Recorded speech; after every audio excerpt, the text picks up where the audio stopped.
Bueno, buenas tardes a todos. Es un gran honor para mí estar acá acompañándolos. Muchas gracias a don Mario por la invitación.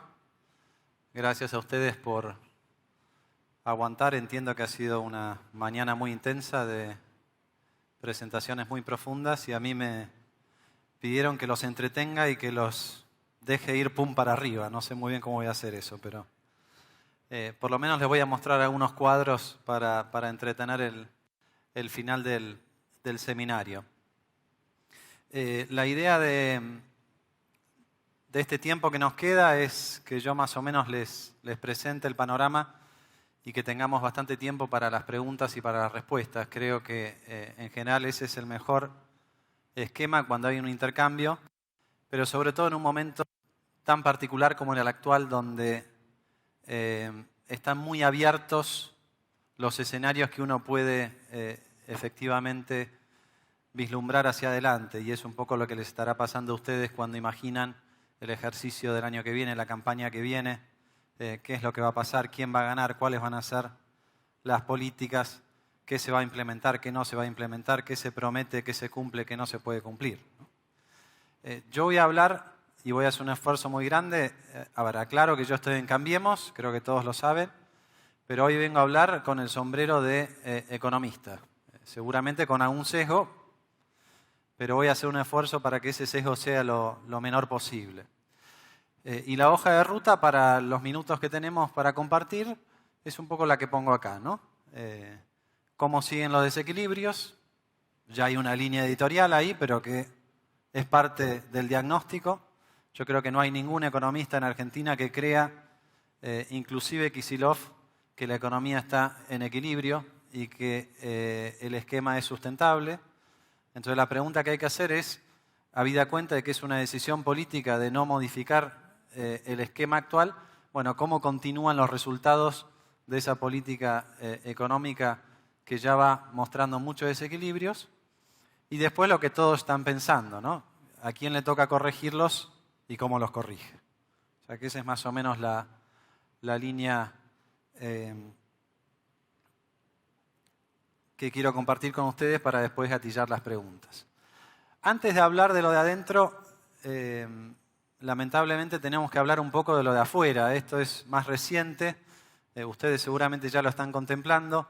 Me parece que no podemos empezar a imaginar el 2016 de Argentina sin antes detenernos por lo menos brevemente en cómo se está reconfigurando el escenario internacional, muy favorable para Argentina y para la región durante estos últimos años, y que yo creo, como se está poniendo de manifiesto, que estamos en un momento de también cambio en ese juego de variables internacionales. Podemos verlo de muchas maneras. Empiezo con la influencia que tiene el momento de China para Argentina. Acá elijo el precio de la soja, que ustedes ya lo habrán identificado, qué es lo que es. Y donde básicamente, claro, cómo es la repercusión de lo que pasa en China para Argentina, precio de los commodities, el valor de lo que ustedes producen, y vean ustedes lo que había sido, no sé si voy a poder... esto creo que empieza en el 2003, si veo bien, venimos de varios años de una tendencia con altos y bajos, pero de una tendencia claramente ascendente en el precio de la soja. Este es el periodo durante el cual hay más margen de error en la política económica. No es lo mismo una soja a 600 que una soja a 320, ¿no? Estamos hablando en términos macroeconómicos de una diferencia de ingresos de exportación de entre 10.000 y 14.000 millones de dólares por año, ¿no? Y el esquema económico funcionaba bien mientras los precios de la soja y de algunos otros productos subieran, porque esto tapaba algunos de los otros problemas, por ejemplo el atraso cambiario que estaba de fondo.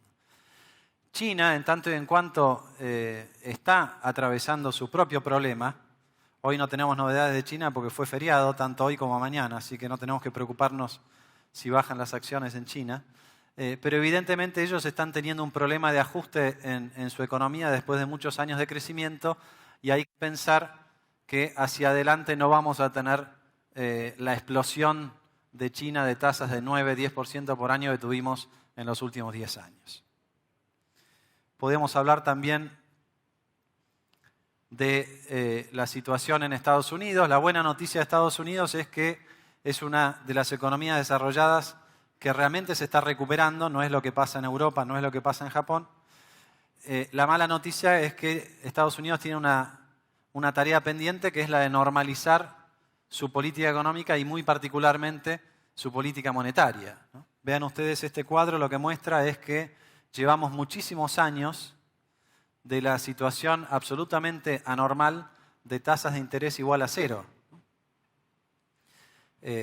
Todos esperan que en algún momento de acá a fin de año la Reserva Federal empiece a corregir esta anormalidad. Posiblemente en 2 semanas empiece esto en septiembre y si no, en la reunión de diciembre.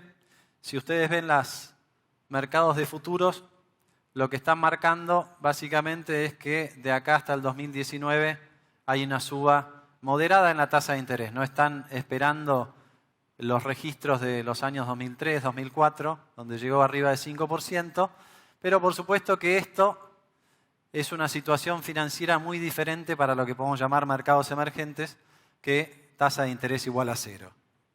Por eso cuando en las correcciones de mercado de las últimas semanas, los lugares que más han sufrido y las monedas que más han sufrido son precisamente monedas de países que podemos llamar emergentes, algunos de ellos socios comerciales nuestros, ¿no? Entonces, esta combinación de precios de commodities muy altos y tasas de interés muy bajas es una combinación que ya pertenece más a la historia que al futuro.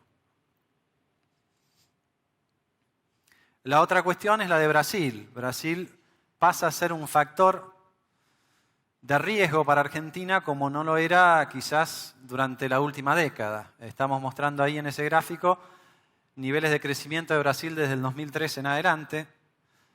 Yo no veo muy bien, quizás alguno de ustedes me pueda ayudar. Esta es la línea del promedio del crecimiento de Brasil de los últimos 11, 12 años, arriba del 3%, si leo bien. Y bueno, estamos en esta situación de recesión en Brasil y esta es la expectativa que tienen los que pronostican, pero bueno, es una expectativa que se tiene que dar y aunque se dé, básicamente el mensaje es Brasil ya no es más el motor de crecimiento como socio comercial nuestro que fue durante los últimos 12 años, ¿no? Entonces, precio de los commodities, tasas de interés, Brasil. Y la otra cuestión es que frente a este mundo, que es más incierto, es menos amistoso con los productores de commodities y por lo tanto con los países que podemos llamar como emergentes o en vías de desarrollo, hay de todo un poco, pero básicamente en casi todos los países tienen regímenes cambiarios donde la moneda va funcionando como amortiguador y lo que vemos es que en el último año el tipo de cambio, por ejemplo, en Colombia y Brasil se ha ido corrigiendo fuertemente, ¿no? Sube el dólar contra la moneda en estos países. Acá tenemos otros países que tendría que fijarme, acá tampoco lo puedo ver, así que alguien me va a ayudar. Pero esta línea recta es la línea de Argentina, digamos, ¿no? Es la línea que ustedes sufren todos los días del tipo de cambio oficial, que es un problema estructuralmente como sistema, ¿no? La tablita siempre es un problema, lo es mucho más en un mundo donde todos recurren al tipo de cambio para tratar de amortiguar los sacudones que vienen de afuera y nosotros no lo podemos hacer. Entonces, la política cambiaria es doblemente un problema. Es un problema por el atraso cambiario que ustedes conocen y que ahora vamos a ver, pero además es otro problema porque nos priva de un instrumento que habitualmente tienen las economías para protegerse y para amortiguar las buenas y las malas que vienen de afuera, ¿no? Fíjense que lo que ha sucedido con el real o el peso colombiano en el último año es una depreciación del orden del 60%, ¿no? Nadie en Colombia se está agarrando la cabeza y está diciendo a los botes o la inflación se está yendo al 50%, tampoco está sucediendo en Brasil.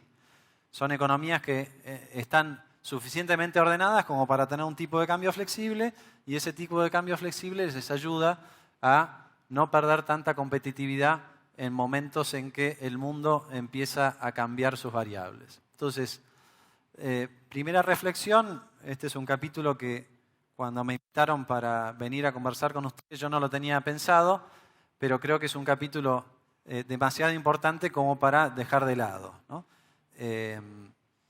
Esta situación de los últimos 10 años donde todo se combinaba a favor de Argentina está desapareciendo. Nota al pie de página, fíjense que esto es una reflexión muy diferente al discurso oficial que dice exactamente lo contrario. Dice, se nos cayó el mundo encima y como se nos cayó el mundo encima hay que evaluar que podríamos estar peor, ¿no? No, la realidad es que no se nos cayó el mundo encima. Es más, si miramos cómo ha sido el comportamiento de las distintas economías de la región frente a esta combinación de bonanzas, básicamente tasas de interés muy bajas que provocaron ingresos de capitales y precios de los commodities muy altos que provocaron ingresos adicionales de dólares. Esta línea acá lo que les está mostrando es la evolución de las reservas internacionales de los países de la región. Fíjense que este quiebre de acá es la crisis internacional del 2009. Hay una pequeña caída, pero básicamente a partir de entonces hay una explosión de las reservas internacionales. Bolivia, Ecuador, Perú, Paraguay, Uruguay, ¿no? Que se empieza a mesetar en los últimos meses o en los últimos trimestres, un poco reflejo de lo que yo les decía antes. Ya no es tan fácil con esta expectativa de suba de tasas de interés en Estados Unidos financiarse a tasas tan bajas. Ya no entran tantos dólares como antes por la misma cantidad de producción.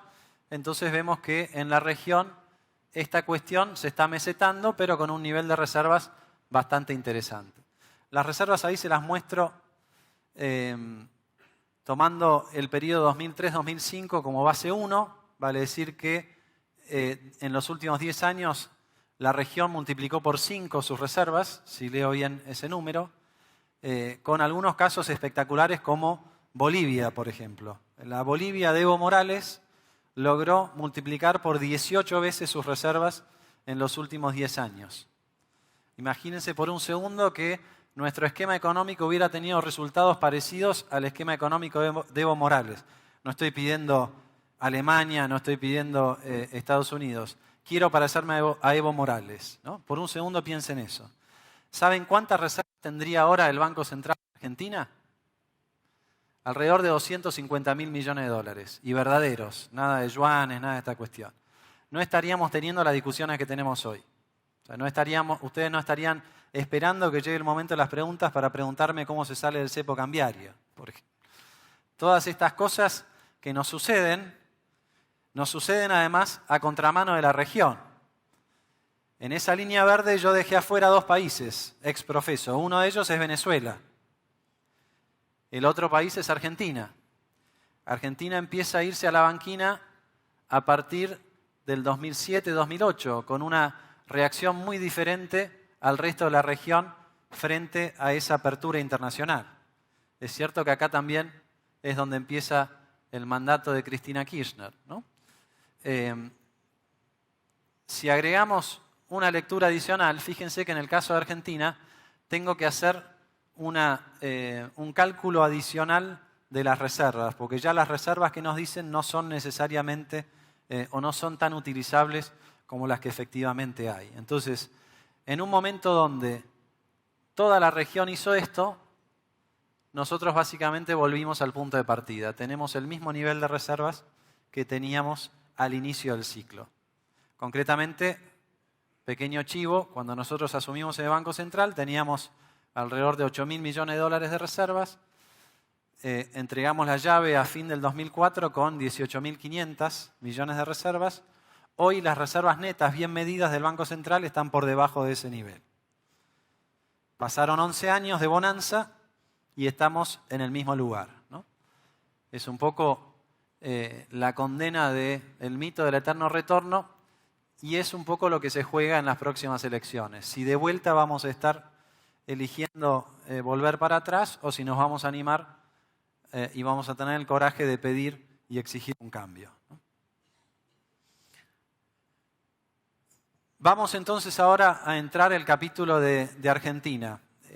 Está la discusión política yo no quiero que esto sea una charla de café. Yo simplemente lo que voy a hacer es, con un cuadro, mostrarles por qué creo que está agotado este programa económico. Ustedes tienen miles de razones, los ROA, los ROE, la extorsión, la presión de los impuestos.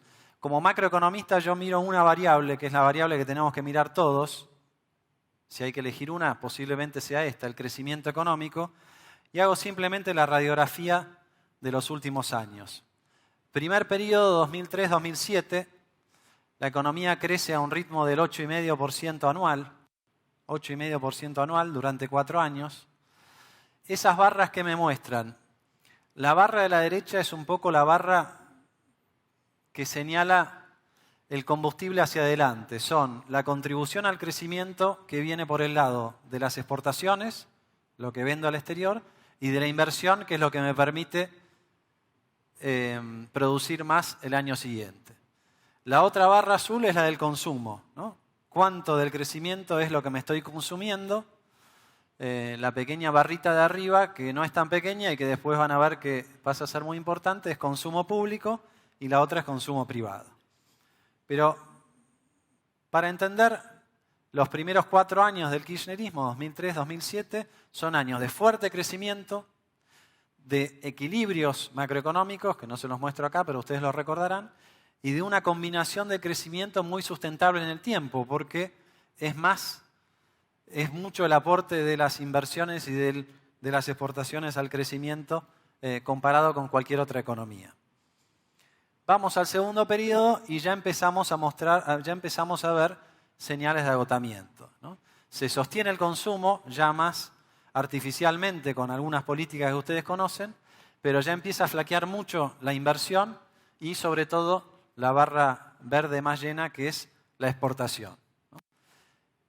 Pasamos de un modelo de desarrollo a partir de las exportaciones a un modelo de bienestar basado fundamentalmente en el consumo. Piensen ustedes en una economía familiar, si yo me consumo casi todo lo que tengo de ingreso, bueno, la paso muy bien ahora, pero me cuesta más proyectar hacia adelante, ¿no? Próximo periodo, miren lo que pasa. Segundo mandato de Cristina Fernández de Kirchner. El crecimiento es menos de 1% anual. Pasamos de 8,5 a 4,5, un poco menos de 4,5, a menos de 1. ¿No? El consumo sostiene algo, pero básicamente acá la mala noticia es que en 4 años vienen cayendo las exportaciones y la inversión. Entonces, si esta fuera una clase de macroeconomía, ya con esto me alcanza para llegar a la conclusión de que algo hay que cambiar, porque no se puede seguir adelante con un modelo en el que lo poco que tenés es por un consumo que no se puede sostener. Y donde mataste la gallina a los huevos de oro de la exportación y donde cae la inversión, que es la única razón por la cual uno puede proyectar crecimiento hacia adelante. Si además le agrego lo que estamos todos pensando, que no es una clase de macroeconomía y tiene algo más para decir, tomo una sola variable más, que es el crecimiento del empleo. Primeros 4 años del ciclo, el empleo crecía a más del 4% anual. Segundos 4 años, el empleo crece al 1,5%. Últimos 4 años, no hay crecimiento del empleo en la economía. Aclaro por si no lo dije antes, todos estos son datos del INDEC. Los toman o los dejan, pero digo, no son datos de consultoras privadas con el CES. No, estos son datos del INDEC. Estos son los mismos datos que mira Axel, Cristina, Guado y el chino, ¿no? Esta es una economía que generaba 4% de empleo, 1,5% y ahora no genera empleo. Esto es lo que en realidad quiso decir ayer Héctor Méndez, si ustedes lo escucharon, en la UIA cuando dijo la producción industrial de hoy es más baja que la de 4 años atrás. Es un 4,5% más baja que en el 2011. Podríamos decir lo mismo de las exportaciones industriales, de las exportaciones totales, de tantos otros indicadores económicos que sin ninguna duda se han deteriorado en los últimos 8 años. Conclusión de esta parte, y ahora les voy a agregar algunos cuadros más, este es un modelo que necesita un recambio, ¿no? Y esto es lo que hay que tener en mente respecto de la proyección hacia el 2016.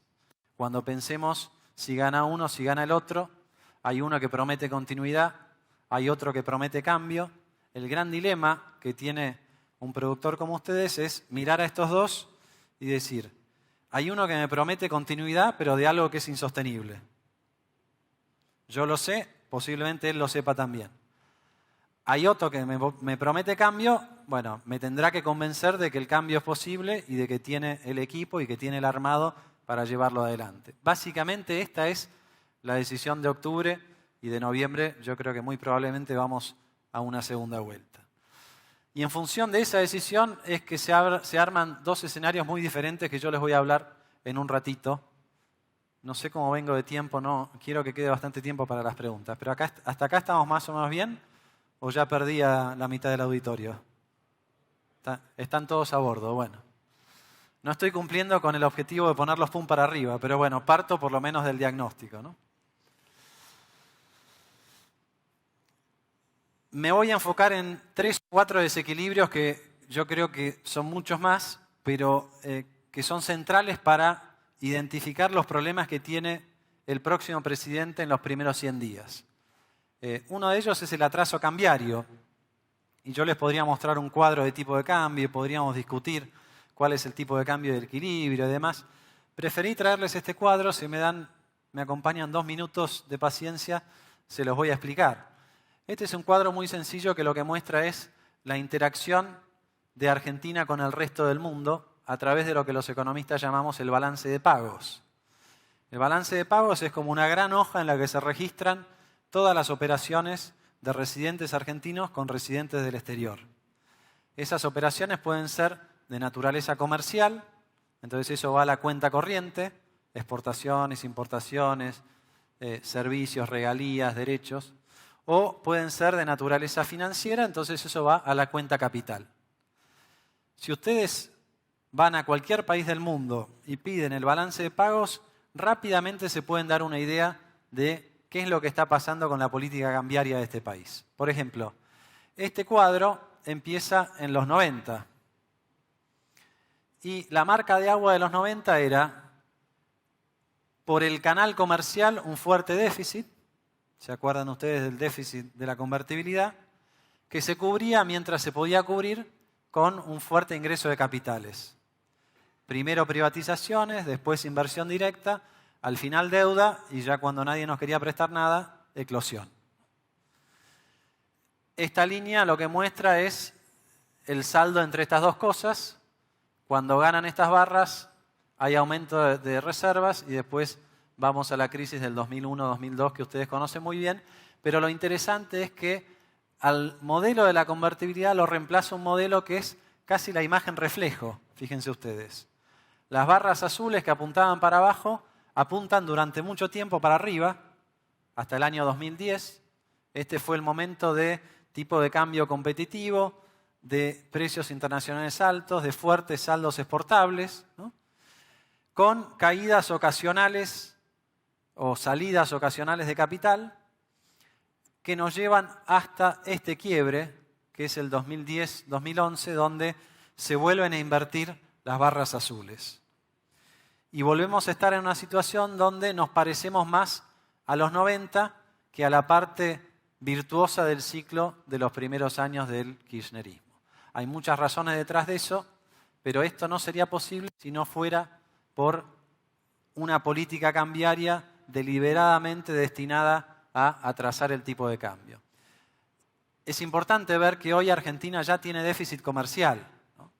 En esta lógica de decir, bueno, cuidamos las reservas, claro, porque en realidad son los capitales que se van, por eso ponemos el cepo. La escasez de reservas de Argentina es real porque hay pocas, pero es más preocupante porque tenemos un déficit comercial. Lo que están faltando son los dólares comerciales, ¿no? Fíjense ustedes que estamos en un ritmo más o menos de 6.000 millones de dólares al año de déficit comercial. Esos son 1.500 millones de dólares por trimestre, son 500 millones de dólares por mes.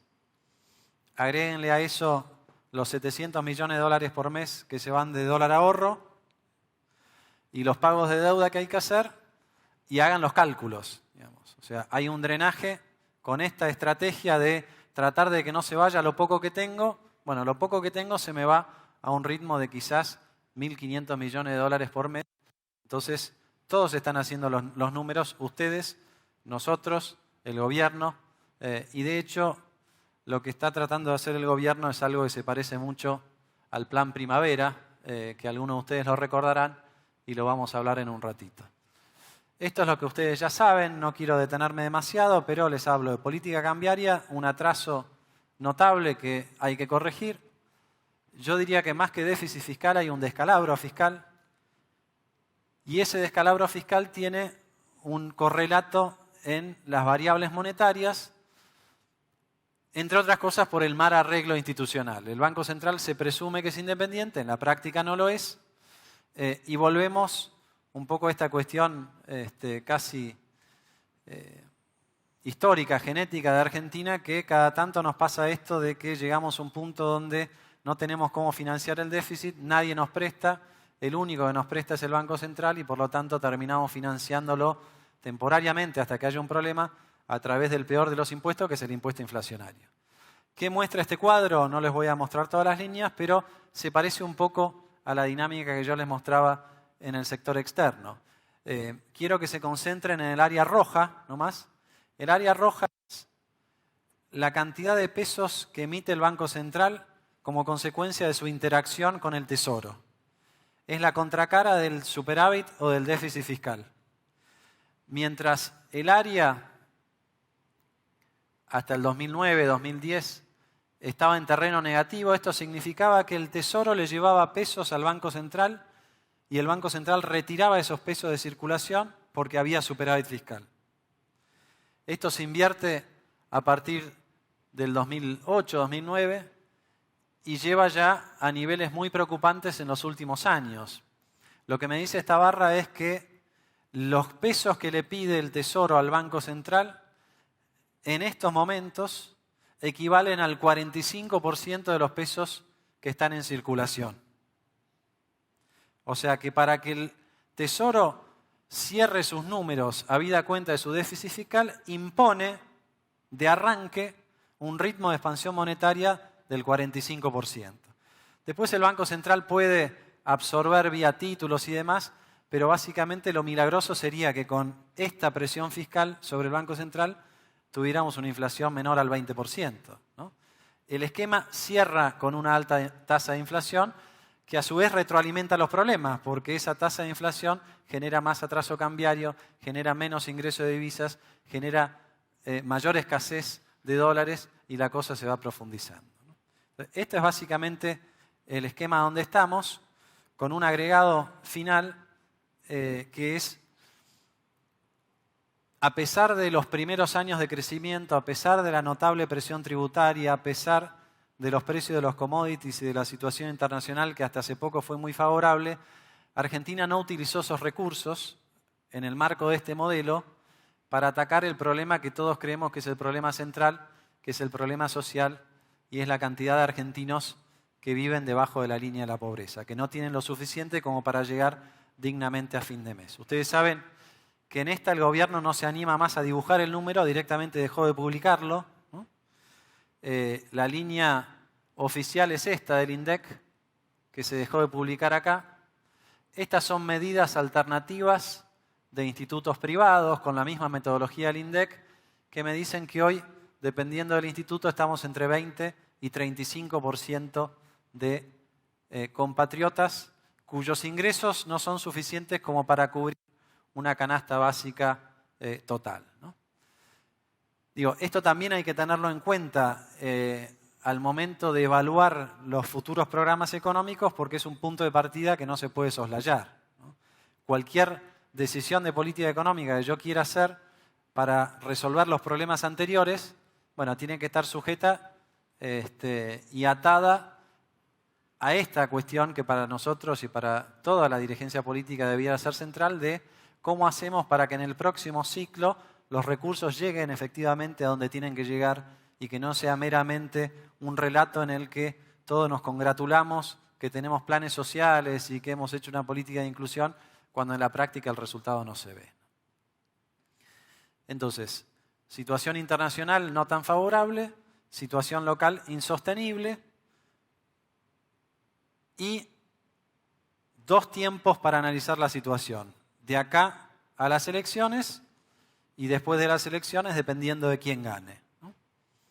De acá a las elecciones, yo les decía el plan primavera, algunos de ustedes recordarán, los que están en esta sala, el plan primavera de Alfonsín en el 88 para llegar a las elecciones del 89. Como ustedes saben, quedó a mitad camino y después, bueno, hubo que adelantar las elecciones y Alfonsín tuvo que irse antes de tiempo. Pero básicamente la lógica de aquel plan primavera no es muy diferente de la lógica de lo que quizás estamos siendo demasiado generosos si hablamos de que Kicillof tenga un plan, pero básicamente la lógica es lo que tengo, me aferro a lo que tengo y trato de que no se me vaya. Y el eslabón más débil de esa cadena de lo que tengo son efectivamente las reservas. Ustedes habrán visto que el gobierno habla todo el tiempo de 33.000 millones de reservas y que vienen subiendo. Bueno, hay mucha cosa sucia dentro de esas reservas. No solamente están los yuanes, que no son del todo intercambiables, ¿no? Y que además hay que devolverlos dentro de menos de 12 meses, sino que hay otros pagos u otras deudas de muy corto plazo que también va a haber que devolver.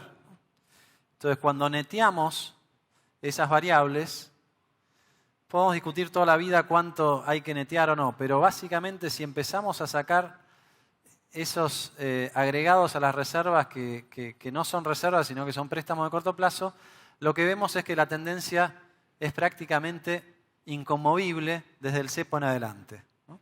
Una tendencia de caída de más o menos 800 millones de dólares por mes y que además tenemos frente a nosotros un pago muy fuerte de deuda de Bodén en octubre que se puede llegar a consumir alrededor de 4.000 millones de dólares de reservas.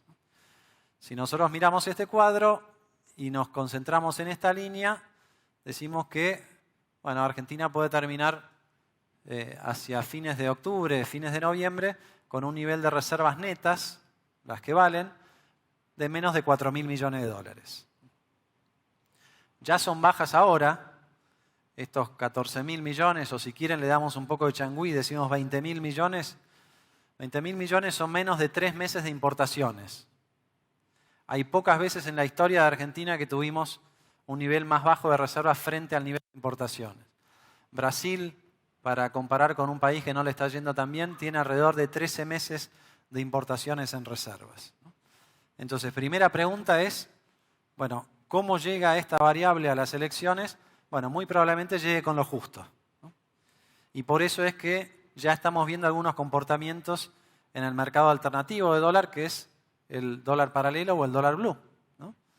Los argentinos tenemos mucha historia, tenemos mucha gimnasia, y bueno, en momentos electorales con programas económicos insostenibles, habitualmente lo que sucede es el argentino que no tiene otra capacidad de ahorro u otra alternativa de ahorro termina comprando el salvavidas que siempre fue el dólar. Entonces, esta es una cuestión respecto de cómo llegamos al final del mandato y cuánto le queda al que viene, qué herencia le queda.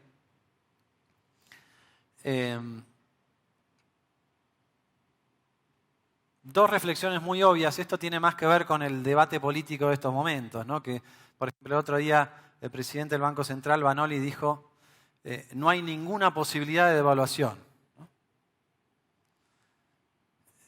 Yo le dije a un periodista en radio el otro día, eso es como que Arquímedes Pucho nos diga no hay ninguna posibilidad de secuestro, ¿no?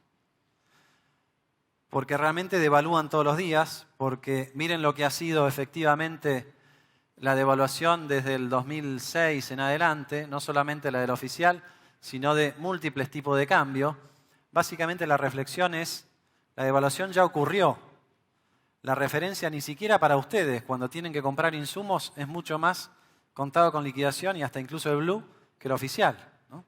El oficial sirve solamente para aplicarle un impuesto al campo, como si no fuera suficiente la retención, le aplican el impuesto a la brecha cambiaria, el único que vende al oficial es el exportador, el único que puede comprarlo es el Banco Central, porque ni siquiera el dólar ahorro se compra al oficial, se compra al oficial más 20%. Entonces este es un dato de la realidad, ¿no? que no nos corran desde el oficialismo diciendo son devaluadores, quieren devaluar. Bueno, yo me fui del Banco Central con el tipo de cambio a 3. Hoy está en 9,20 o 15,5. Y siempre estuvieron ellos en ese periodo. Entonces, la primera cuestión es que la devaluación ya ocurrió. Esto es una buena noticia. Esto es una buena noticia porque quizás me adelanto a una de las preguntas, porque si viene un gobierno que asume con el mandato de cambiar y se anima efectivamente a levantar estas restricciones cambiarias muy pronto, ¿no? Y ese sería el gobierno de Cambiemos, entonces, si esto se hace bien, el resultado de levantar el cepo inmediatamente es que, por supuesto, va a subir el tipo de cambio oficial.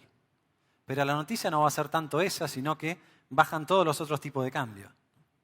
Y esto no tiene por qué tener un impacto, por ejemplo, en la inflación, porque cuando uno mira hoy la canasta del IPC, yo creo que son mucho más los precios que están mirando de reojo el tipo de cambio libre que están atados al tipo de cambio oficial.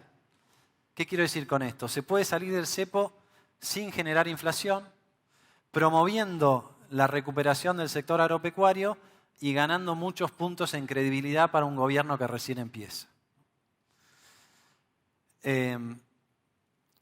Entonces, la primera reflexión es que ya devaluaron, simplemente lo que hay que hacer es tomar nota de que devaluaron y hacer las cosas para que baje el tipo de cambio que hoy tiene incorporado en sus precios. A ver, siempre decimos, el tipo de cambio blue es lo que vale el salvavidas o el bote auxiliar del Titanic, digamos, ¿no? Esa es básicamente la lógica. No hay ninguna razón para que el dólar en Argentina tenga que valer 16, salvo la incertidumbre de no sabemos qué es lo que va a pasar. Ahora, esta es la paradoja, que si bien ellos han devaluado, la devaluación ha sido inferior al ritmo de inflación. Entonces la consecuencia, que ustedes lo viven todos los días, es que la inflación en dólares ha hecho este recorrido. Esto es el 2001, esto es la caída por la devaluación del 2001, esto era cuando más o menos había un tipo de cambio competitivo y esto es cuando la cosa se empezó a ir al tacho, ¿no?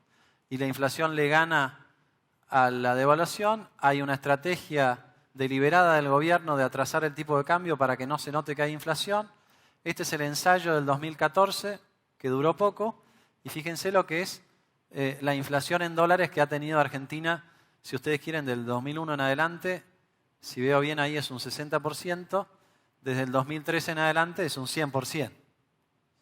Realmente hay que ser un mago, como son ustedes, para competir con el resto del mundo, con toda la estructura de costos en dólares subiendo a este ritmo, ¿no?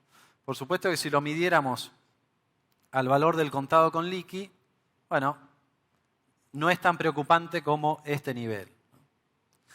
Entonces, volvemos un segundo acá y hacemos la composición del lugar y vamos a ver qué es lo que nos depara desde octubre o noviembre, o digamos mejor diciembre en adelante.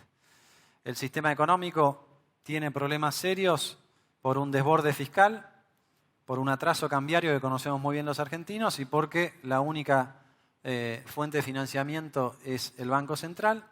Esto ha generado los problemas que ustedes saben. Como consecuencia de eso, la economía no crece hace 4 años, el empleo no crece hace 4 años. El problema no está tanto en el cepo cambiario, sino en el cepo general. Los ROA, los ROE, la extorsión al que piensa diferente, la persecución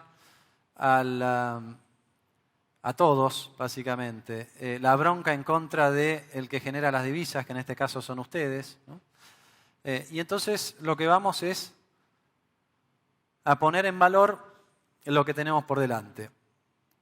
Acá es donde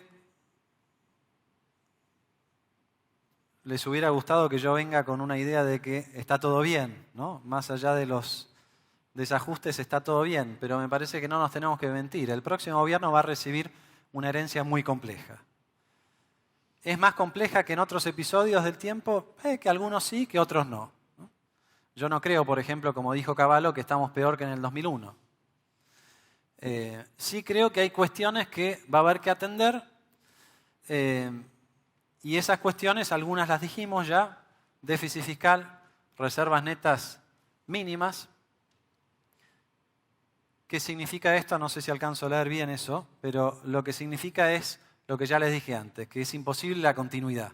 El candidato que les promete continuidad, ustedes saben desde hoy que no va a poder cumplir con esa promesa. La duda que tienen es si realmente les está diciendo continuidad pero quiere cambiar y va a cambiar apenas pueda, o si realmente se cree la continuidad, en cuyo caso el problema va a ser mayor más adelante. Para ser bien concreto, un gobierno de Scioli se mira en dos espejos. Yo creo que un gobierno de Scioli termina o como Dilma Rousseff en Brasil o como Maduro en Venezuela. Y paso a explicar por qué cada una de estas cuestiones. Dilma, ¿qué pasó? Dilma ganó las elecciones, venía, bueno, lo seguía Lula, todo lo que ya sabemos, varios años de régimen, ganó las elecciones muy cerquita contra el candidato Aécio Neves, con una plataforma, por supuesto, muy diferente a la del candidato opositor, pero al poco de reasumir, Dilma se encontró obligada a poner en práctica la plataforma del partido que perdió, la plataforma del partido opositor. Entonces, ¿qué pasó ahí? Tomó la plataforma del otro, pero era una plataforma trucha, porque ni siquiera tenía los autores originales y no era lo que quería hacer Dilma. Por eso Dilma perdió rápidamente legitimidad, además de los problemas de corrupción que ya sabemos que hay y que han saltado felizmente para los brasileros. Ojalá pasara eso también en Argentina. Entonces, lo que le puede pasar a Scioli en algún momento es que se dé cuenta que tiene que cambiar y cuando tiene que cambiar no tiene la legitimidad para llevar adelante el cambio porque los que lo votaron y los que lo acompañan están convencidos de que no hay que cambiar. Si los que lo acompañan tienen más fuerza que los que quieren cambiar, llegado a esa coyuntura, entonces Scioli quizás termina pareciéndose a Maduro, ¿no? Atrapado por el régimen camporista, no chavista, sino camporista. Y bueno, realmente ese no es un buen escenario para Argentina, como ustedes se pueden imaginar, ¿no?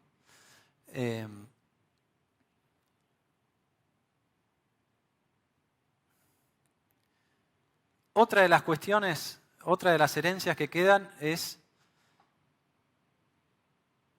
que persisten las altas demandas sociales, por dos razones. Primero, porque vimos que los niveles de pobreza no han bajado en forma suficiente, ni muchísimo menos. Y segundo, porque en buena medida también el programa político y económico del último tiempo nos ha hecho creer, y a muchos argentinos le ha hecho creer, que bueno, que la cultura del trabajo no es tan importante, que en realidad yo tengo derecho al plan, y que el plan, que está muy bien, no es una transición hacia un empleo digno, sino que es una situación permanente hacia adelante. Argentina tiene esta condena de que cada 10 años nos toca un líder populista, pero seguramente que detrás de eso hay en la población, en todos, a todo nivel, una demanda de populismo. A todos nos gusta no laburar mucho y que nos paguen por no hacer nada, ¿no? Bueno, esta es parte de la herencia de lo que queda de los últimos años. A mí esto me preocupa menos si el que resulta ganador es el que propone el cambio, porque entonces asume con el mandato de que alguna de estas cosas las tiene que ir acomodando. Llevamos ya casi 10 años con alta inflación y desajuste de precios relativos, hablamos un rato del tipo de cambio. Esta no me preocupa mucho a mí, porque realmente creo que se resuelve con voluntad política y con un buen equipo económico. Esto no es ni por asomo los desafíos que tuvimos que enfrentar nosotros, por ejemplo, en el 2002, cuando la cosa estaba realmente preocupante. Hay cuestiones por resolver, pero se pueden resolver. La cuarta cuestión es que no hay crédito externo, pero no hay crédito externo por una decisión del gobierno de que le convenía decir que se desendeudaba y por lo tanto no necesitaba acceder al mercado y le quedaba cómodo decir que los mato a los fondos buitres, independientemente de que es mucho más costoso la estrategia actual que la estrategia de haber arreglado antes, ¿no? Como lo dijo, no lo dije yo, bueno, lo digo yo sí, pero lo dijo Juan Manuel Urtubey en estos días, así que estamos todos liberados de decirlo sin problemas. Esto también se puede resolver y yo creo que es mucho más fácil para un gobierno de Cambiemos que para un gobierno del Frente para la Victoria. ¿Por qué digo esto? Porque imagínense ustedes, por Segundo, que Scioli hace los números y dice, bueno, no puedo seguir financiando el déficit con inflación, tengo que cambiar la ecuación. Puedo ir al mercado internacional, pero antes de ir al mercado internacional tengo que arreglar la situación en la Corte en Nueva York, tengo que arreglar con los fondos buitres y cuando arreglo con los fondos buitres voy al Congreso y enfrente o en el mismo partido lo tengo a Axel Kicillof, a Máximo Kirchner, Guado de Pedro, Carlos Zanini, ¿no? Que juraron sobre la Biblia antibuitre. Entonces, estas son algunas de las cosas, me parece a mí, que haría muy difícil ese giro de algunos voluntaristas que creen que, bueno, Scioli con la lapicera es diferente que Scioli sin la lapicera. No sé muy bien qué significa eso, pero en todo caso lo que quiero decir es que es impracticable la promesa de continuidad con este armado y entramado político que le han puesto alrededor a Scioli. Entonces, esta es la herencia. Hay un último punto que para mí es una buena noticia, para el político tradicional es una mala noticia, para mí es una buena noticia, y es que no va a haber mayoría en el Congreso. Ya sea en un gobierno de Cambiemos o en un gobierno del Frente para la Victoria, ninguno de los dos posibles ganadores va a tener mayoría en las dos cámaras. Para aprobar una ley en alguna de las dos cámaras, si no en dos, va a haber que negociar, va a haber que charlar. La consecuencia de esto es que, nos guste o no nos guste, va a volver a funcionar el Parlamento. Eso para mí es buena noticia, porque me parece que el diálogo como valor está ausente no solamente en la esfera política, sino a lo largo de toda la sociedad. Creo que me estoy pasando del tiempo, pero les quiero mostrar unos cuadros que son caricaturas nomás. No se fijen demasiado en los ejes, pero para ayudarlos a ustedes en la proyección del año que viene, me imaginé cómo serían 2 o 3 variables importantes en un eventual gobierno del Frente para la Victoria o en un eventual gobierno de Cambiemos. Y con esto sí cierro para que haya espacio para las preguntas. Primer cuadro, brecha cambiaria. La promesa de Cambiemos es que se elimina el cepo. Eliminar el cepo significa básicamente que no hay tipos de cambio múltiple. Se unifican en algún lugar, el mercado lo dirá, entre el tipo de cambio oficial y el tipo de cambio paralelo. Esto, como dije antes, es buena noticia para todos, incluido para los gobiernos provinciales, porque bueno, el exportador vende a un valor más razonable y porque baja el tipo de cambio paralelo. No lo veo así en un gobierno del Frente para la Victoria, donde la promesa es no cambiar y donde en algún momento se manifiesta como imposible ese no cambio, se dispara la brecha y después, bueno, ese gobierno tendrá que hacer algo y yo creo que la primera reacción va a serlo quizás no del todo bien y lo hace tarde. Entonces, para mí el 2016 en un gobierno de Frente para la Victoria es un año prácticamente perdido desde el punto de vista económico. Ahora les voy a mostrar otros cuadros, pero que parte de la base de que hay un convencimiento de que un sistema que es insostenible se puede sostener. La inflación, ¿cómo sería la evolución de la inflación en estos dos esquemas? En un esquema de Cambiemos, donde se corrigen algunas variables relativamente pronto, quizás hay un pequeño salto en la inflación en el primer trimestre, pero ya después baja y sobre el final del año ya estamos hablando de niveles de inflación del 10% anualizadas, ¿no? En el caso del Frente para la Victoria, bueno, lo que expliqué antes, ¿no? Se van manifestando cada vez más estas inconsistencias. El Banco Central es cada vez más pesada la carga que tiene sobre sus espaldas y llegamos a niveles de inflación de más del 50%. Esto es caricatura, pero es simplemente la manera que tengo de mostrarles a ustedes lo que seguramente ustedes están pensando. Si yo tengo que hacer un presupuesto para el año que viene, no puedo hacer un presupuesto, tengo que hacer dos. Hay un presupuesto según sea el resultado en octubre o noviembre y hay otro presupuesto según sea ese resultado en noviembre, ¿no? Aclaro, por si no vienen las preguntas, yo creo que vamos a una segunda ronda y en la segunda ronda me parece que tiene más chances Macri que Scioli, pero quedan 2 meses para ver cómo llegamos a esa segunda ronda. Esto sería lo que más les interesa a ustedes, el dólar agro. Este es el tipo de cambio neto de retenciones para todos los productos en promedio menos la soja. Como me invitaban desde la soja, dije dejo la soja fuera, pero no, la realidad es que Cambiemos ya ha dicho que quiere eliminar todas las retenciones con excepción de la soja quizás más adelante, y el Frente para la Victoria, que yo sepa, no ha dicho nada respecto de qué quiere hacer con las retenciones, hay que asumir que las va a mantener, ¿no? Entonces, como consecuencia de resolver la cuestión cambiaria y eliminar las retenciones, esto implica un salto muy grande en el tipo de cambio real que recibe el productor agropecuario en un eventual gobierno de Cambiemos, y una situación de persistencia en el atraso cambiario en el caso de Frente para la Victoria y después alguna corrección que hacia fin del año que viene incluso no alcanza para compensar la caída de los últimos meses. No sé si esto ayuda, pero es la manera que tengo yo como economista de configurar estos dos escenarios muy diferentes. Y cierro con cuál sería la consecuencia de todo esto en el funcionamiento de la economía en general. Bueno, imagínense ustedes que están en su sector, que ya tienen a partir del 11 de diciembre la certeza de que la campaña 2016 se va a vender a un tipo de cambio más razonable que el que tienen ahora, ¿no? Eso ya pone en marcha la rueda, ¿no? Y si se resuelve bien la salida del cepo y algunas otras cosas que hay que hacer, y se libera la potencialidad del productor con los ROE, con los ROA y todas estas cuestiones que tienen que desaparecer, entonces me parece que hay un primer trimestre en donde la cosa no termina de definirse y después sí Argentina ya puede volver a retomar su rumbo. Este sería el esquema en un gobierno eventual de Cambiemos, donde podríamos terminar el año creciendo el último trimestre incluso por encima del 4%. Bueno, en el caso de, ustedes pensarán que esto es una chicana política, pero creo que les hice el recorrido y se los adelanté. En el caso de un gobierno que nos diga que no hay que cambiar nada y que se sostenga en esa visión, es muy probable que el año que viene tengamos una fuerte recesión.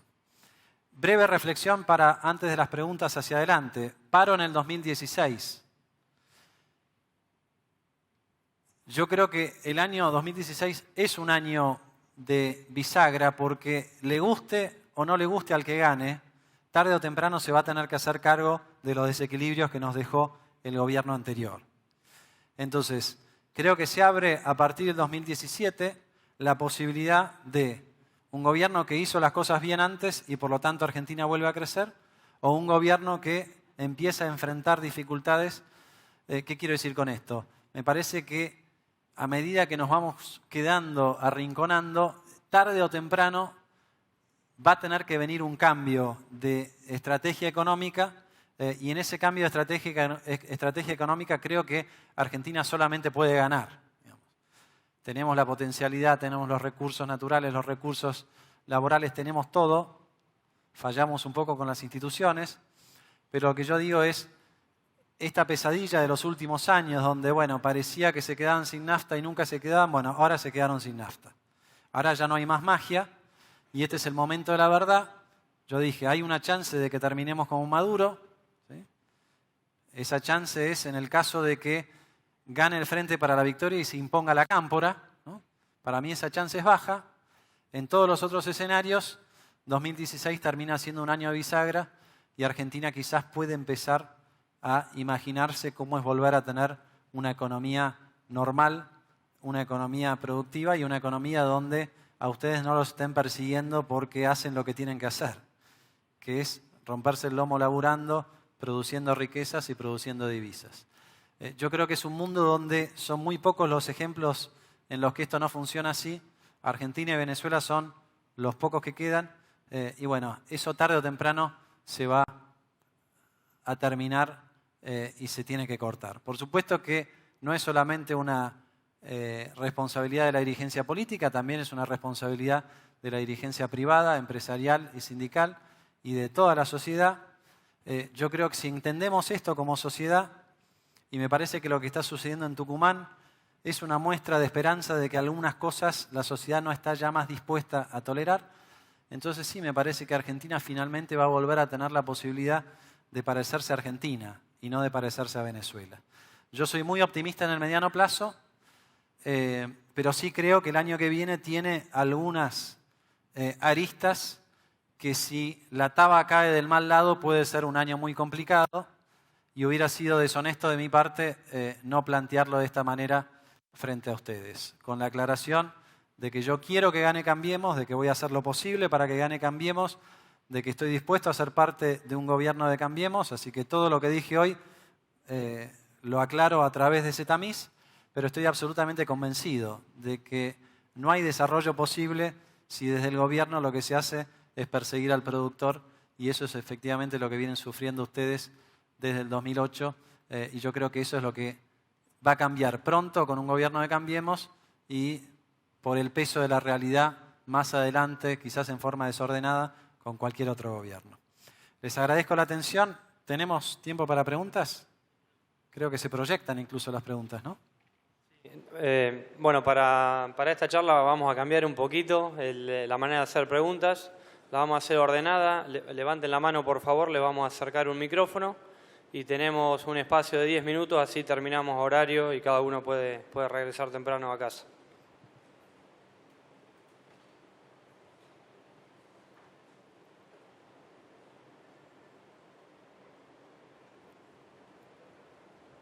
¿No le parece un poco tibia la campaña de... ¿Dónde estamos? A ver, te quiero ver. Acá. Acá. La campaña de Cambiemos de parte de Macri en cuanto a explayarse más con la producción, por ejemplo, en cuanto sí promete sacar retenciones, pero ¿qué va a pasar con los ROE, con la persecución de la FIP? ¿Hasta cuánto van a mantener la persecución de la FIP, la complicación con, bueno, distintos temas con Carta de Deportes y demás? Eso no lo he escuchado en ningún momento. Y con relación a la industria también, o sea, es un poco tibia la campaña de la oposición para semejante desastre que están haciendo el oficialismo, que es evidente en un país exportador como el nuestro, cerrando las fronteras, como usted lo explicó, el desequilibrio comercial que están provocando esta gente, y en las PASO que ya vimos, no están tan lejos de ganar en primera vuelta, o sea que no tendría que esperarse tanto tiempo para expresarse más fuertemente en cuanto a lo que va a pasar con la producción, ¿no?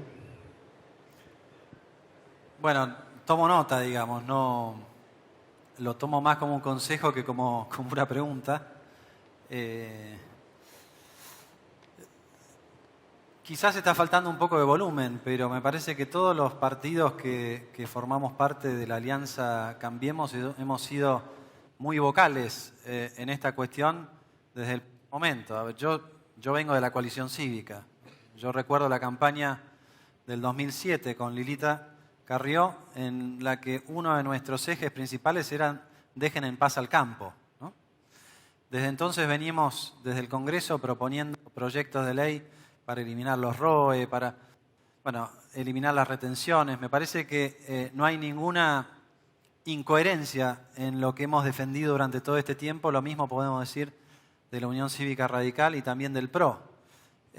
La decisión de qué botón tocar en la campaña a mí me excede largamente. Tomo nota efectivamente de lo que decís, pero creo sí que por lo menos en el imaginario popular hay muy pocas dudas de que el principal opositor es Macri y no ninguno de los otros que compiten en las elecciones de octubre. Por lo tanto, me parece que el foco está puesto allí. Creo que Mauricio Macri está efectivamente sus recorridas por el interior haciendo un esfuerzo. Yo estuve con él en Tucumán, haciendo un esfuerzo muy fuerte por plantear estas mismas cosas que vos planteás. Quizás no se ven con tanta claridad en los medios, pero creo que hay pocas dudas de que de los candidatos que tenemos a disposición, los que mejor representan el cambio del modelo y no meramente los ajustes en el margen, somos los de Cambiemos, ¿no? Fíjate, por dar un ejemplo muy concreto y de vuelta, yo acá no vine a hacer política, así que no traten de no meterme en ese lugar, porque me prendo y arranco, ¿no? Pero Sergio Massa propone levantar el cepo cambiario en 100 días, ¿no? ¿Qué significa eso? ¿Que durante 100 días vas a tener también los ROE, los ROA? No sé, yo me parece que la carga de la prueba está en otro lugar, habría que preguntarle a él. Yo siempre cuando me hacen esta pregunta digo, si te toma 100 días levantar el cepo, que es lo más fácil de resolver, ¿cuántos días te va a tomar poner en orden la cuestión del narcotráfico, la seguridad? ¿Cuántos siglos te va a tomar ordenar la justicia y ordenar la educación? Digamos, me parece que es cierto lo que vos decís, no es momento para tibios, ¿no? Y creo que eso se refleja desde el punto de vista del cambio con mucha más claridad en el espacio Cambiemos que en otros. Tomo nota de que quizás habría que subir un poco el volumen de lo propositivo y de qué importante es transmitir la idea de que no alcanza simplemente con modificar un poco, ¿no? Yo siempre digo, esto no es llevar el auto al taller y que me hagan algunos ajustes y salir con el mismo auto. No, hay que cambiar de auto, básicamente, porque lo que tenemos no sirve para nada prácticamente. Bueno, yo creo que ese es el mensaje. Me parece que lo vas a ver con más claridad en los próximos meses de cara a la primera rueda y no tengo ninguna duda de que si hay una segunda vuelta, ese contraste va a ser muchísimo más violento, ¿no? Pero hasta ahí llego porque no estoy cerca de los cerebros de la campaña y porque estoy tratando de no hacer campaña tampoco yo, ¿no? Alfonso, buenas tardes. Pero Alfonso... que esto no implique que esquivo el bulto, ¿no? Si no puedo contestar, no contesto, así que pregunten alegremente. No sé quién... Acá. Al Alfonso economista. Sí. Nuestro negocio hoy está pasando por problemas serios de todo tipo, ¿no? Pero hay uno que es el que más duda me genera de cómo se va a acomodar y se refiere a la baja en dólares que deberían sufrir los insumos agropecuarios, ¿no? En un contexto inflacionario tan creciente como tuvieron, tal vez producido por esto que decís vos del dólar contado con liquidación y demás, pero la realidad es que hoy la incidencia del insumo es nuestro principal enemigo después de los ROE y todos los demás, ¿no? ¿Cómo se resuelve? ¿Cómo volvemos a una relatividad lógica? Bueno, eso es la consecuencia más visible de los desajustes del modelo en tu ecuación económica. Es lo que yo les mencionaba de la inflación en dólares y la inflación de costos en dólares, que para un sector expuesto, como están ustedes, en lo que llamamos productor de bienes transables, es mucho más visible que para cualquier otro sector que está más protegido internamente y entonces no tiene la competencia con el exterior. ¿Cómo se resuelve eso? Como dije antes, se resuelve con un esquema totalmente diferente, ¿no? Yo acá les puedo mostrar un gráfico. Ah, me censuraron. Tenía algunos gráficos para mostrar. Ahí está. Esto es el tipo de cambio efectivo real de Argentina de los últimos 30 años o algo así, o 20 años. Esto es la convertibilidad. Esta es la salida estrepitosa de la convertibilidad. Este es el momento donde funcionaba bien la economía, los primeros años. No sé si ustedes alcanzan a ver, pero en pesos de hoy esto equivale más o menos a 15, 16 pesos. ¿Veo bien o dice un poco más? 17 creo que es el promedio de estos años, ¿no? Y después acá empieza la debacle, un breve momento de la crisis internacional donde la respuesta correcta fue dejar que el tipo de cambio se vaya, pero después continúa, acá está la devaluación que hicimos referencia antes, y estamos de vuelta en niveles comparables a mediados de los 90. Por supuesto que con una gran diferencia, porque yendo a tu pregunta, en los 90 no tenías retenciones, ¿no? Si yo dibujo, ahí están los promedios, dibujo el tipo de cambio que es relevante para ustedes, que es el tipo de cambio promedio del agro, no estamos en 9.30, sino que estamos en 7 y pico, con suerte. En soja estamos debajo de 7. Entonces, hay que irse posiblemente a Martínez de Oz para encontrar un tipo de cambio del agro más bajo que el actual, ¿no? Acá no hay mucha ciencia de cómo se resuelve esto, ya lo hemos dicho, ¿no?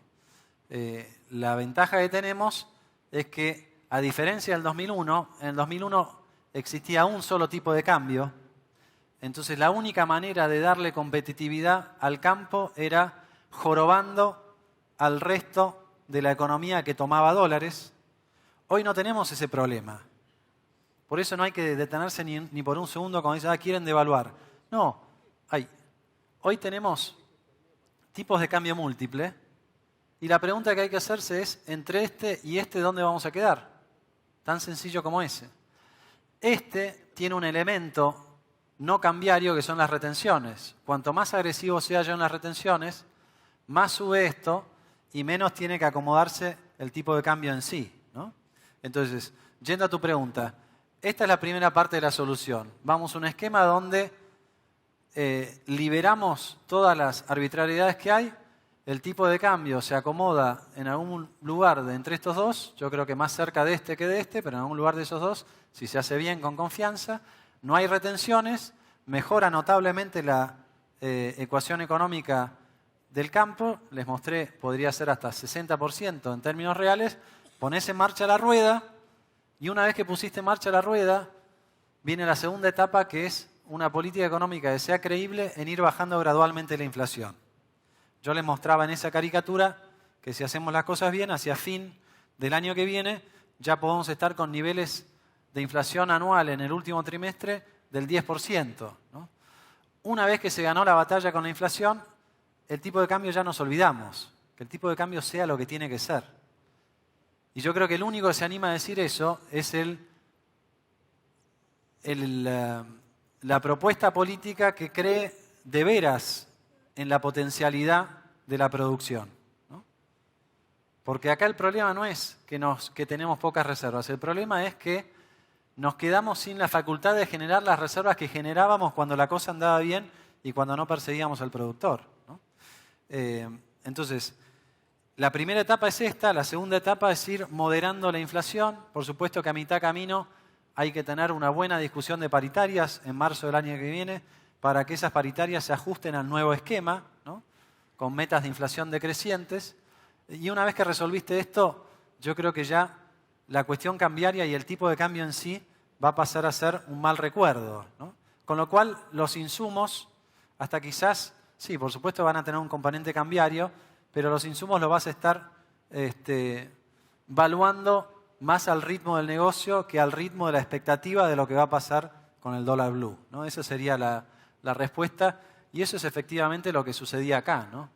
Yo siempre digo acá, cuando nos tocó estar en el Banco Central, nosotros bajamos la tasa de interés al 1% anual.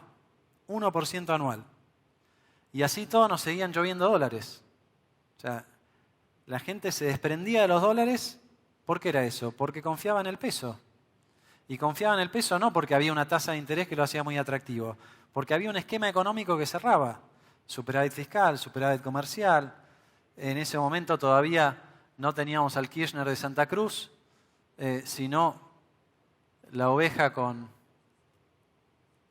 o al revés, ¿no? El lobo con el disfraz de oveja. No tenía todavía los votos, entonces se comportaba como un ciudadano normal, ¿no? Cualquier cuadro que yo te pueda mostrar, el clic empieza en el 2005 con las elecciones en las que Cristina le gana a Chiche Duhalde. Además, a veces nos olvidamos, pero antes de que cambie... apenas cambió el Congreso después de las elecciones del 2005, noviembre se va a La Baña, asumen los nuevos legisladores y en 2005, en sesiones extraordinarias con el nuevo Congreso, se aprueban cosas como Consejo de la Magistratura,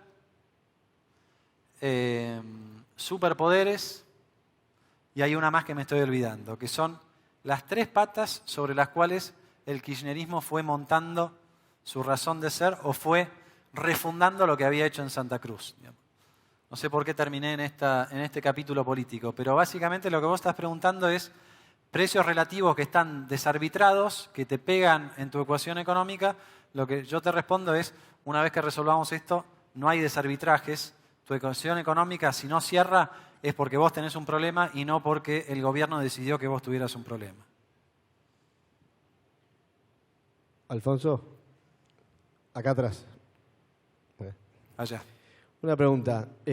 La otra problemática que estamos Igual no te sufriendo... veo la cara, pero por lo menos sé a Está dónde bien. mirar. Sí. La otra problemática fuerte que estamos sufriendo es la agresión fiscal, sobre todo los impuestos regresivos, ¿no? Retenciones de IVA, ingreso bruto, retención de ganancias, no devolución de ganancias a los 60 días. Todo ese tipo de impuestos que evidentemente van financiando, ¿qué crees que podría pasar frente a un cambio? Bueno, yo creo que, Argentina tiene una presión tributaria récord, ¿no? No tenemos una buena medición de qué porcentaje del PBI es, porque yo tengo algunas dudas respecto del PBI. Pero la manera de graficarlo es 10 años atrás, en promedio, cada argentino que estuviera al día con el fisco, ¿no? Tenía que trabajar un día a la semana para el Estado y el resto de la semana, los otros 4 días, para sí mismo, ¿no? Y en el Estado estoy metiendo Estado nacional, provincial y municipal. Vale, si nosotros arrancábamos el lunes, con todo lo que implica el lunes, para el Estado, pero ya a partir del martes laburábamos para nosotros, ¿no? 10 años después nos tomaron el martes también. La presión tributaria ya está cerca del 40% del PBI, con algunas dudas de cómo lo medimos, pero incluyendo impuestos nacionales, provinciales y municipales. Por supuesto que no hay un correlato en servicios públicos que justifiquen semejante presión tributaria, ¿no? Entonces, a esa pregunta yo lo que digo es, esta presión tributaria no es adecuada para la realidad económica de Argentina. ¿Cuál es la realidad económica argentina? Tiene un Estado en estos momentos derrochador, que no provee los servicios públicos básicos que debiera proveer con semejante recaudación, y entonces lo que hay que hacer es, efectivamente, ser mucho más eficiente en la administración de ese gasto. Hay una buena noticia en esto. Tradicionalmente Argentina entraba en crisis fiscales por el factor contrario, porque nos quedábamos sin ingresos, sin recursos. Porque, por ejemplo, cuando asumió Alfonsín, para que tengan una referencia, la recaudación tributaria era solamente del 13% del PBI, lo que hoy es 40%. ¿No? Y realmente era muy difícil administrar un Estado con tan pocos recursos. Hoy se invirtió la cuestión y lo que llegamos es muy difícil desadministrar un Estado con tantos recursos. Bueno, es lo que está sucediendo. Pero desde el punto de vista de la tarea que tenemos por delante en lo fiscal, es mucho menos antipático eliminar el derroche del gasto en donde hay que eliminarlo que aumentar los impuestos a aquel que no me puede pagar, ¿no? Esta es básicamente la lógica. Entonces, la propuesta, lo han escuchado, de Cambiemos, cuando decimos eliminamos las retenciones, lo decimos en serio, porque creemos que es más costoso para Argentina tener retenciones que no tenerlas. Además, yo estoy convencido que eliminando las retenciones, al año y medio ya quizás estamos cobrando más de impuestos, ¿no? Porque por ganancias nos vuelve más de lo que hoy estamos cobrando por retenciones, ¿no? Sin perjuicio de que buena parte de eso lo cobran las provincias. Imagínense, eliminar las retenciones es además un acto notable de federalismo, ¿no? Porque al cobrar ganancias en vez de retenciones, eso se coparticipa. Ahora, yo le mostré un cuadro cuando hablaba de la realidad argentina, de los desequilibrios, que es la situación social, que es muy delicada. Entonces hay que tener cuidado con la promesa de reducir impuestos, porque del otro lado tenemos una franja muy ancha de la población que necesita durante algún tiempo de la asistencia del Estado. Entonces creo que este es el equilibrio que va a haber que lograr. Pero es un equilibrio que se puede encontrar en distintos lugares. Por ejemplo, un lugar obvio para meter el cuchillo es en los subsidios, ¿no? El subsidio entendido como un impuesto negativo. Pero ustedes saben que buena parte de estos subsidios, que representan casi 4% del producto, terminan beneficiando a los sectores más altos de la población. yo tenía, no sé dónde quedaron mis papeles, pensaba leerles un párrafo de un trabajo de 4 economistas del Ministerio de Economía de la provincia de Buenos Aires. Es más, tiene el logo en naranja. Y lo que han hecho estos economistas es calcular la incidencia distributiva de los subsidios económicos, así se llaman, en la población.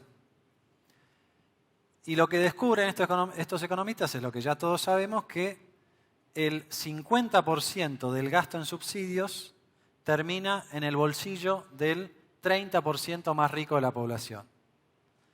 2 reflexiones. ¿Dónde está la progresividad de esta política? La segunda, esta parte debiera ser relativamente fácil de resolver, ¿no? Me parece que es muy diferente de la lógica de un ajuste donde le sacás al que menos tiene. No, acá le pones fin a un beneficio que nunca tendría que haber existido. Dentro de estos subsidios, por ejemplo, yo siempre uso este ejemplo que me parece fascinante y que estuvo en la campaña en la capital federal cuando Recalde decía, no, pero en realidad Aerolíneas Argentinas gasta lo mismo que Macri gasta en el subte. Y nadie en toda la campaña le hizo la siguiente reflexión a Recalde. En subte viajan, creo que son 6 millones de personas por día, en general de ingresos medios o bajos, mientras que en avión es exactamente lo contrario. En este trabajo del gobierno de Scioli, que seguramente lo van a eliminar del website, dice que el 86% de los 3.000 millones de pesos del déficit de Aerolíneas Argentinas termina en los bolsillos del 10% más rico de la población. O sea, no es solamente ineficiente el animal de Recalde. Es un escándalo que tengamos una política de subsidios de esa categoría. Entonces digo, hay mucho para hacer, respondiendo a tu pregunta. Hay lugares donde es muy obvio el cuchillo, ¿no? Por ejemplo, yo elimino la mitad de los subsidios enfocándolo a aquellos que realmente lo necesitan y con eso me financio la baja de las retenciones y quizás también una parte de modificar la escala de ganancias, ¿no? Entonces, achiqué un par de puntos, pero sobre todo mejoré muchísimo la escala distributiva de lo que hoy es la política fiscal a través de subsidios y de impuestos. No sé si se entendió bien la respuesta. La contrapregunta o la repregunta podría ser, ¿pero alguien se va a animar a hacer esto? Bueno, y si no nos animamos, miren lo que va a pasar. Yo recuerdo muy bien, miren este gráfico.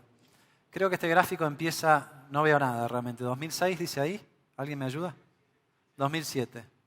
Yo recuerdo la primera vez que lo vi a Néstor Kirchner. Yo ya era presidente del Banco Central, él acababa de asumir como presidente de la Nación, fin de mayo, principio de junio del 2003.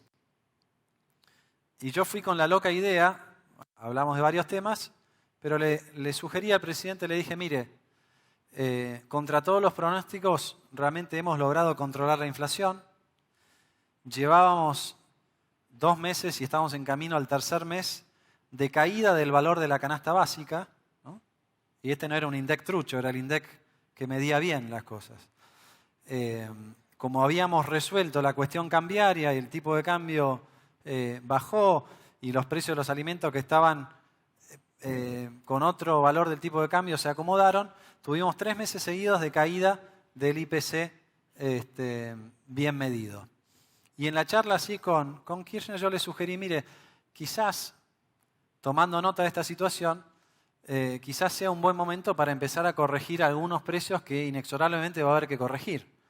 Por ejemplo, me dijo, bueno, las tarifas de los servicios públicos, ¿no? O sea, yo creo que nadie en su sano juicio pensaba que podías tener esto congelado para siempre y mucho menos concentrado como está concentrado en el área metropolitana de Buenos Aires. La respuesta de Néstor fue, mientras yo esté sentado en esta silla, eso no va a pasar, ¿no? Y claro, al principio no requería... Ay, esto no se los quería mostrar, a ver. Al principio, fíjense que era poco lo que se gastaba, medio punto del PBI. Ahora, cuando la decisión política era no tocar esos precios y había que hacer algo con las empresas productoras, proveedoras de esos servicios, vino la lógica de los subsidios, llegamos al punto insólito donde hoy bueno, esto pasó de medio punto a 4 puntos y donde, por ejemplo, en el área metropolitana de Buenos Aires, en promedio, el 90%, 95% en algunos casos, de la facturación de una empresa de transporte de colectivos es el subsidio que reciben de la nación. Ellos dicen ser una empresa privada, pero son una empresa pública, que además depende de la arbitrariedad de si le dan o no le dan el subsidio. ¿Qué quiero decir con esto? Esto fue un Frankenstein que se fue armando, ¿sí? Y me parece que como todo Frankenstein no se desarma, en algunas partes no se desarma de a poco.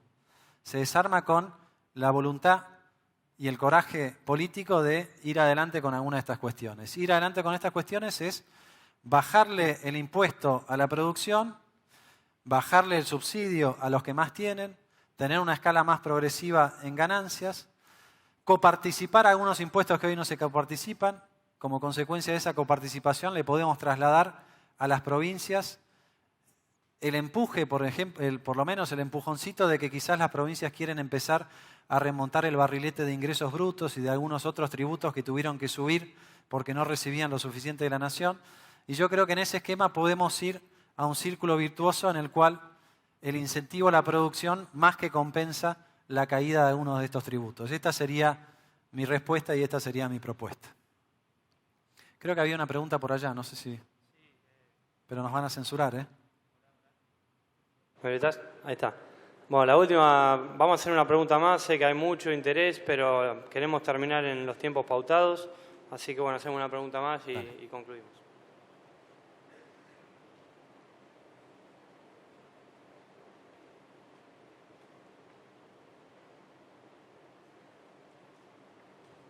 Sí, hola. Sí, ¿qué tal? En tu exposición había un montón de gráficos en los cuales, a partir del supuesto cambio de gestión a favor de Cambiemos, Dios y la Virgen lo permita. Eventual cambio, digamos, más que supuesto. Eventual, bueno, exacto. Bueno, la inflación caía drásticamente, el tipo de cambio subía. La consulta es básicamente qué poder de meter palos en la rueda o de entorpecer la cosa le ves a la oposición a través de la cámpora. Es una pregunta que está dando vueltas en la calle todo el tiempo. Si es realmente importante esa capacidad de molestar, si la tienen evaluada y cuánto es. Sí, es una excelente pregunta. La evaluación vale lo que vale evaluar una cosa así, que es muy inasible. Un poco les adelanté yo durante la exposición. Yo creo que es más problemático tener a la cámpora dentro de tu partido que fuera de tu partido, ¿no? Yo creo que la cámpora hace más daño como parte del oficialismo que como un residuo de la oposición.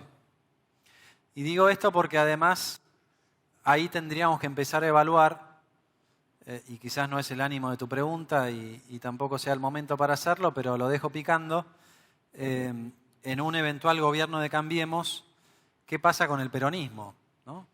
En general, ¿se unifica o no se unifica? ¿Se unifica, en cuyo caso queda la cámpora como algo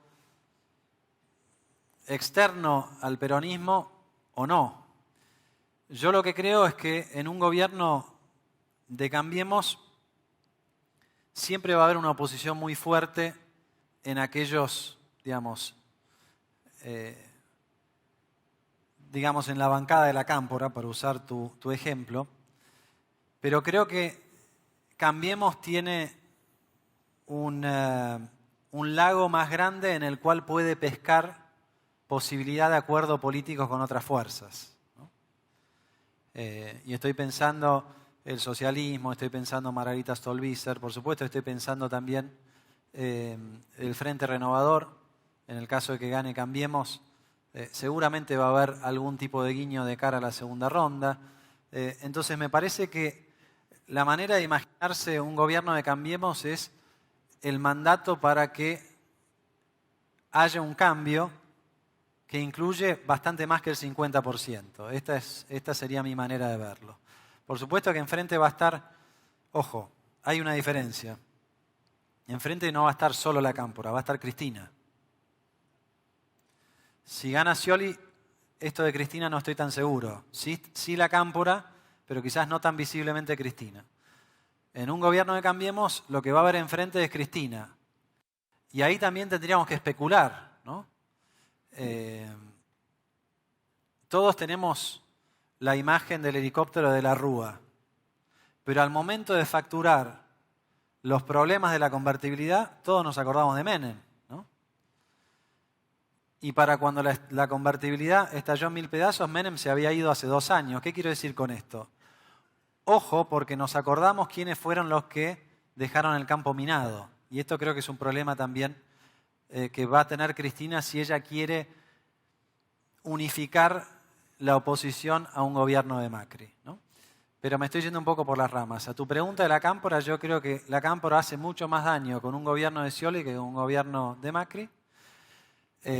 Sí creo que hay un desafío para un gobierno de Cambiemos que excede el Congreso de la Nación y que son todos los camporistas que están diseminados en algunas otras agencias del sector público. Bueno, para eso va a haber que tener bastante paciencia, ¿no? Pero yo siempre digo, cuando ahí les ponía, ninguno de los dos eventuales o posibles ganadores va a tener mayoría en el Congreso. Acuérdense que cuando asumió Néstor Kirchner, no es que no tenía mayoría en el Congreso, tenía 6 diputados nomás. Creo que eran 6 los del Grupo Viamonte, no era más que eso, ¿no? Y el 22% de los votos. ¿Qué quiero decir con esto? Si el que gana hace las cosas bien,